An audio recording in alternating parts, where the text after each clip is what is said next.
Luca, capitolo 17, dal verso 11.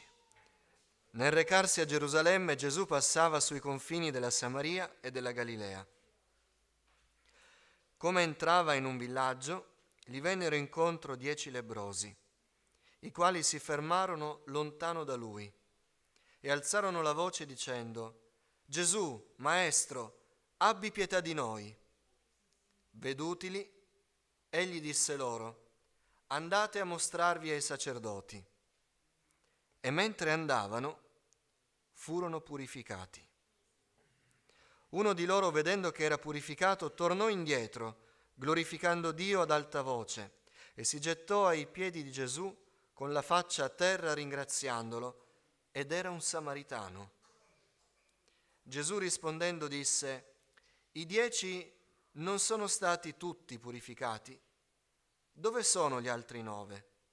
Non si è trovato nessuno che sia tornato per dar gloria a Dio, tranne questo straniero? E gli disse: alzati e va, la tua fede ti ha salvato. Signore, grazie, perché la fede in te ci salva, ci guarisce, ci risveglia, ci dà la vita, ci dà tutto quello che non abbiamo, Signore, e che tanto cerchiamo. E questa mattina, Signore, noi ci presentiamo a te con fede, invocando il tuo nome, Signore. Non vogliamo tenere la nostra bocca chiusa, Signore, non vogliamo tenere il nostro cuore freddo, perché ti stiamo incontrando. Tu che conosci il nostro bisogno, parla ai nostri cuori, perché possiamo concludere questo culto, Signore, glorificando il tuo nome, perché ancora oggi avrai operato meravigliosamente. Signore, aiutami, riempimi di Spirito Santo, purifica il mio cuore, apri la mia mente, Signore, perché io possa predicare la tua parola e non la parola di un uomo. Te lo chiedo nel nome di Gesù. Amen. Accomodatevi, fratelli. Ci sono tanti spunti.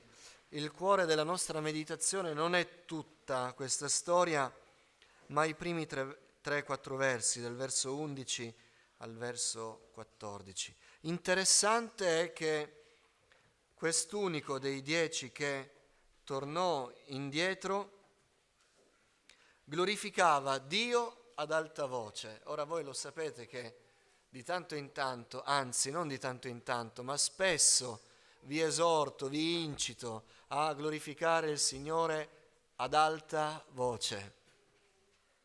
Ma io sono timido, io sono riservato, io non voglio. La parola di Dio ci fa vedere che quelli che sono toccati realmente dal Signore non possono trattenere la loro voce da glorificare Dio.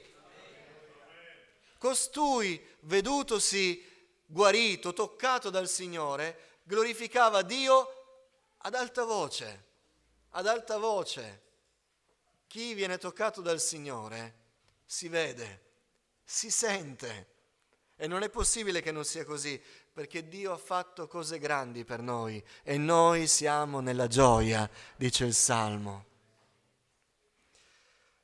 Nel recarsi a Gerusalemme, Gesù passava sui confini della Samaria e della Galilea. Noi stiamo studiando il Vangelo di Giovanni e vi ricordate che studiando il capitolo 4 abbiamo considerato che c'erano 3 strade che univano la Galilea alla Giudea, a Gerusalemme. 3 strade, una verso il mare, una verso l'interno e una, la strada più corta, ma la strada meno bella per gli ebrei, doveva attraversare la Samaria, doveva attraversare il paese dei Samaritani, che erano odiati dagli ebrei e l'odio era reciproco, quindi erano alla pari.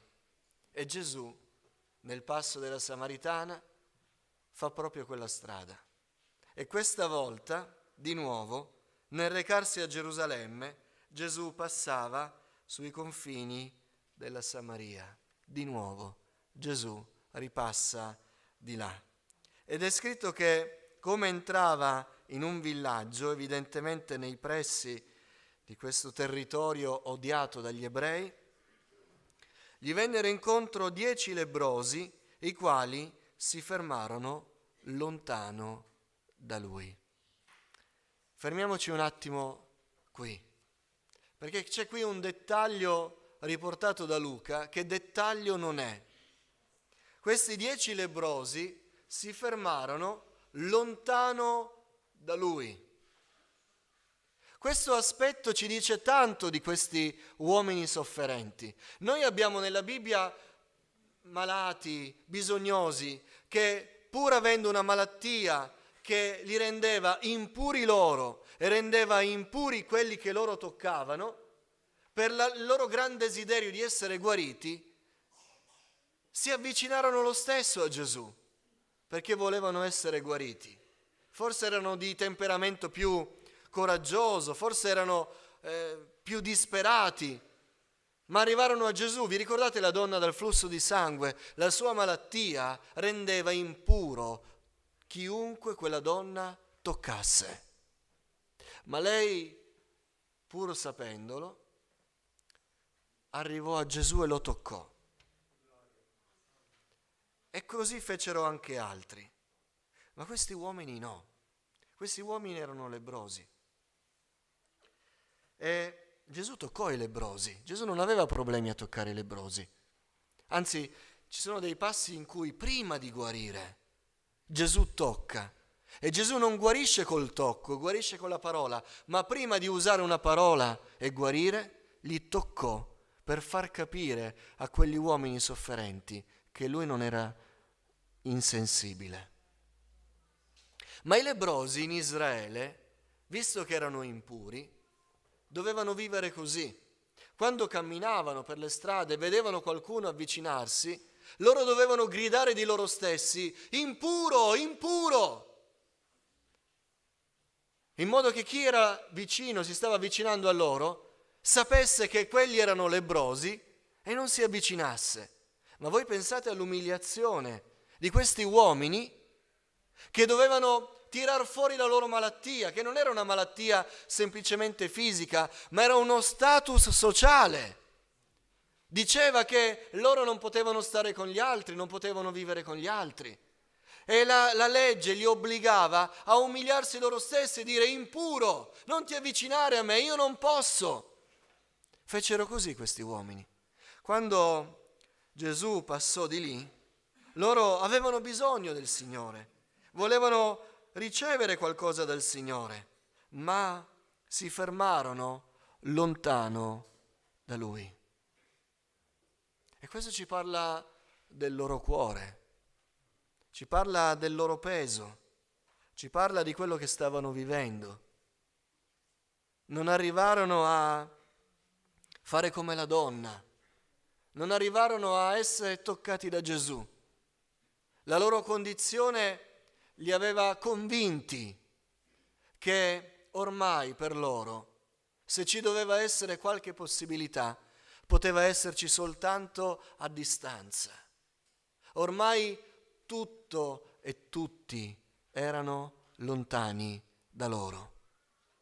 E questa convinzione del loro cuore, questo sentirsi irraggiungibili, era dovuto proprio a quella malattia, proprio a quel problema, proprio a quella prova. Tra l'altro dobbiamo considerare che erano lebbrosi.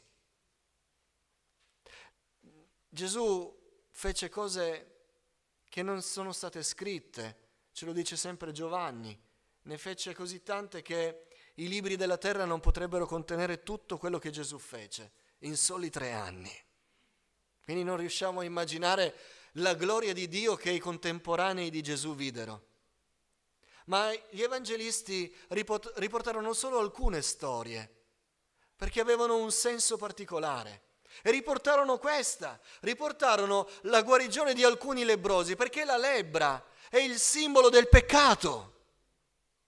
E quindi questa storia non ha soltanto un'accezione materiale, pratica, non parla soltanto di una malattia fisica, ma anche tutto un suo significato spirituale, perché molte delle prove che abbiamo, molte delle difficoltà che abbiamo sono conseguenze legate al peccato nella nostra vita.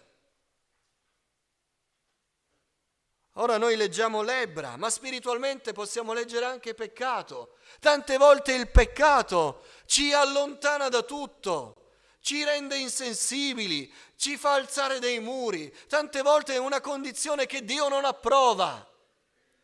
Fa sì che la nostra vita si isoli e iniziamo a convincerci che siamo lontani da tutti, siamo sì in mezzo agli altri, ma siamo irraggiungibili, proprio come dei lebbrosi, che non possono far altro che dire ormai la mia condizione è questa e io non posso far altro che non nascondermi più e dire impuro, impuro, tu puoi stare lì, io starò qui, perché ormai sono in una condizione irreparabile.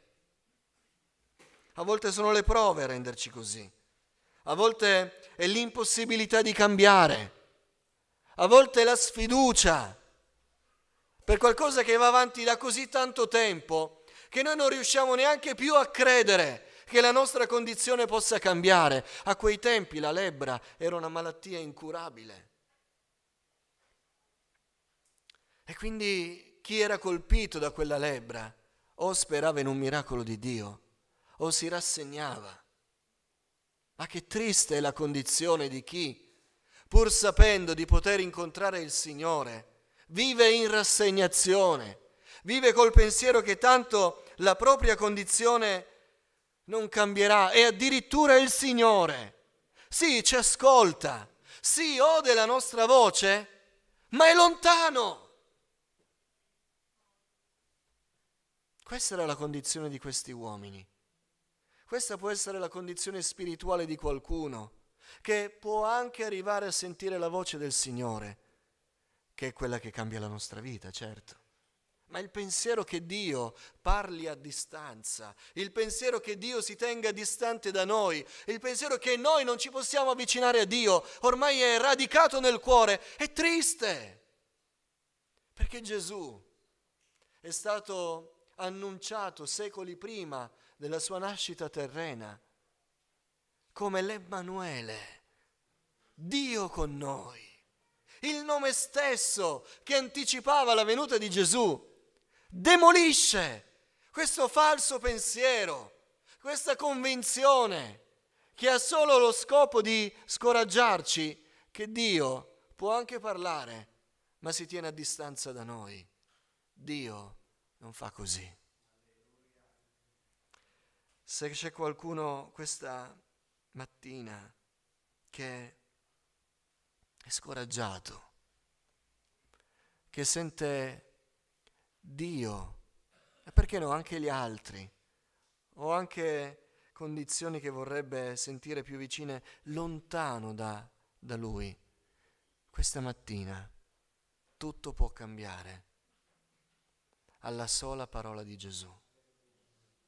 Perché c'è qualcuno che ha pietà di noi. Fu questo ciò che chiesero i 10 lebbrosi. Gesù, Maestro, abbi pietà di noi. Avrebbero potuto chiedere altro. Avrebbero potuto specificare la loro richiesta diversamente.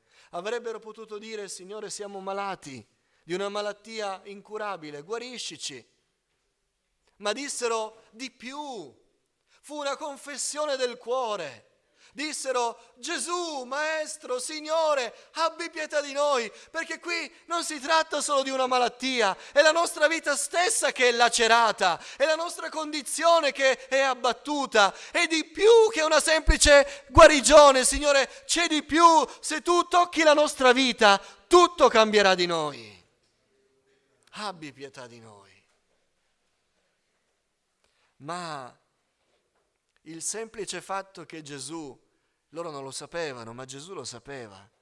Il semplice fatto che Gesù, per andare a Gerusalemme, fosse passato di lì, era già la risposta. Era già la risposta. Un ebreo non passava di lì, ma Gesù era passato. Gesù aveva pietà di loro. E come meditiamo spesso riguardo alla Samaritana, possiamo dirlo senza timore di sbagliare. che quella volta Gesù passò di nuovo per quella famigerata strada proprio per loro, proprio per incontrare loro. Ma come il Salvatore del mondo, colui che deve salire sulla croce per l'umanità di tutte le generazioni, passa per una strada per incontrare 10 poveri lebbrosi. Sì, alleluia. E questa mattina il Signore lo fa ancora. Egli ha pietà di noi. Egli ha pietà di noi. Prima ancora che noi glielo chiediamo, Egli ha pietà di noi. Signore, abbi pietà di noi. Se c'è qualcuno questa mattina che può dirlo al Signore, vedrà cose grandi. Che è diverso da dire, Signore, ho un problemuccio. Mi fa male la gola, mi fa male il braccio, mi fa male il piede, ho un problema, ho una cosuccia economica da risolvere e di più, Signore, abbi pietà di me. Io non voglio che tu mi risolvi un problema, io voglio che tu cambi tutta la mia vita.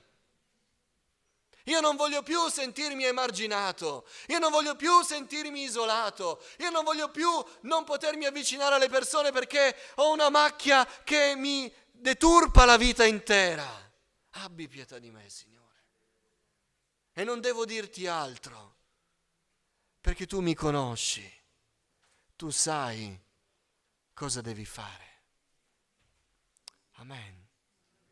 È una preghiera diversa, è una preghiera che a Dio piace, perché significa di nuovo, vi ricordate quello che dicevamo prima riguardo alla signoria di Cristo? Significa dire, Signore, la mia vita te la metto nelle mani, fai tu quel che a te piace. Tu sai dove devi toccare, quali aspetti devi cambiare. Non servono molte parole. Quando arriviamo a dire Gesù abbi pietà di me, non servono altre parole. Lui sa. Alleluia. Ed Egli ha una parola per noi. Questa mattina il Signore ha una parola per me e una parola per te. Ed è una parola precisa. Non è una parola generale. Ogni tanto abbiamo parole generali perché noi siamo uomini, no? Proviamo, spariamo nel mucchio, qualcuno sarà toccato, allora il Signore ci ama, il Signore ci ascolta. Gesù non parla così. Gesù conosce i cuori e ha una parola per noi. È la parola che serve, è la parola di cui abbiamo bisogno, è la parola che ci darà vita. E questa mattina Gesù ce l'ha. Alleluia. Gesù disse una parola a questi uomini. E attenzione, la parola di Gesù è una parola che dà vita, ma non è una parola che noi ci aspettiamo. E se ci pensiamo bene, ringraziamo il Signore che sia così, perché le parole che ci aspettiamo le sentiamo tutti i giorni. Sono parole che noi possiamo immaginare, elaborare nella nostra mente, ragionare insieme agli altri. Le parole che dicono gli uomini, le parole che ascoltiamo intorno a noi, le parole che noi possiamo immaginare, quelle sappiamo dove trovarle, ma quelle parole non sono capaci di cambiarci. Non ci hanno cambiato in passato, non ci cambiano oggi, non ci cambieranno domani. E se noi ci aspettiamo una parola che già immaginiamo, quella parola non farà nulla al nostro cuore. La parola di Gesù è diversa. Ed è una parola che a volte ci spiazza, ma a volte il Signore deve convincere il nostro cuore. Vi ricordate il ragionamento che fece il servo di Naaman, il Siro? Grazie a Dio il Signore aveva provveduto un profeta, ma aveva provveduto anche un servo a quell'uomo. Perché quell'uomo andò da Eliseo immaginandosi le parole che avrebbe dovuto ascoltare. Io pensavo che l'uomo di Dio uscisse fuori, agitasse le sue mani verso il cielo, implorasse il suo Dio, toccasse il malato e il malato così ricevesse guarigione. E invece ci fu un'altra parola, ma quel servo disse: Signore, ma se quell'uomo ti avesse chiesto, ora la rendo moderna, di salire sull'Everest di lanciarti da un burrone, di fare uno sport estremo a rischio della tua vita per essere guarito, tu lo avresti fatto. E ti ha chiesto solo di gettarti 10 volte in questo fiume. Fallo. Quando Dio parla, a volte noi rimaniamo sorpresi perché non ci aspettiamo quelle parole. Ma la nostra vita cambia se le accettiamo quelle parole. A volte per accettarle ci dobbiamo umiliare. Nessuno mi può dire nulla, nessuno mi può dire quello che devo fare. Ma la questione è: vuoi che si abbia pietà di te? Vuoi che la tua vita cambi? O vuoi essere gratificato nelle cose che tu ti aspetti? Io voglio essere cambiato dal Signore. E Gesù ha una parola per noi. E la parola di Gesù a questi uomini fu: andate a mostrarvi ai sacerdoti. Che per chi non è familiare con la Bibbia può sembrare offensivo. Ma come? Già ci vergogniamo della nostra condizione, già cerchiamo di farci vedere il meno possibile e tu ci chiedi di andarci a far vedere dalle persone principali della società. In realtà non era così. In realtà questo che stava dicendo Gesù per le persone di quel tempo aveva un profondo significato, perché quando un lebbroso veniva purificato, quindi la sua lebbra svaniva, lui doveva andare dal sacerdote, perché solo il sacerdote poteva dire il sì finale. Lo analizzava, guardava se le sue piaghe erano realmente guarite e lo dichiarava puro. E solo fino a quando il sacerdote dichiarava puro un lebbroso, poteva poi il lebbroso essere libero di andare ovunque. Prima no. Quindi quelle parole di Gesù erano già avanti. Gesù aveva già anticipato: voi andate a farvi dichiarare puri, perché voi sarete purificati. Che parola! Ma questa parola vorrei notare insieme a voi che è una parola ancora più profonda, perché con questa parola Gesù dà una direzione a quegli uomini. Avete chiesto pietà a me, dovete camminare per quella strada, andare per quella strada verso i sacerdoti. Dio stava indicando a quegli uomini per la prima volta nella loro vita una direzione.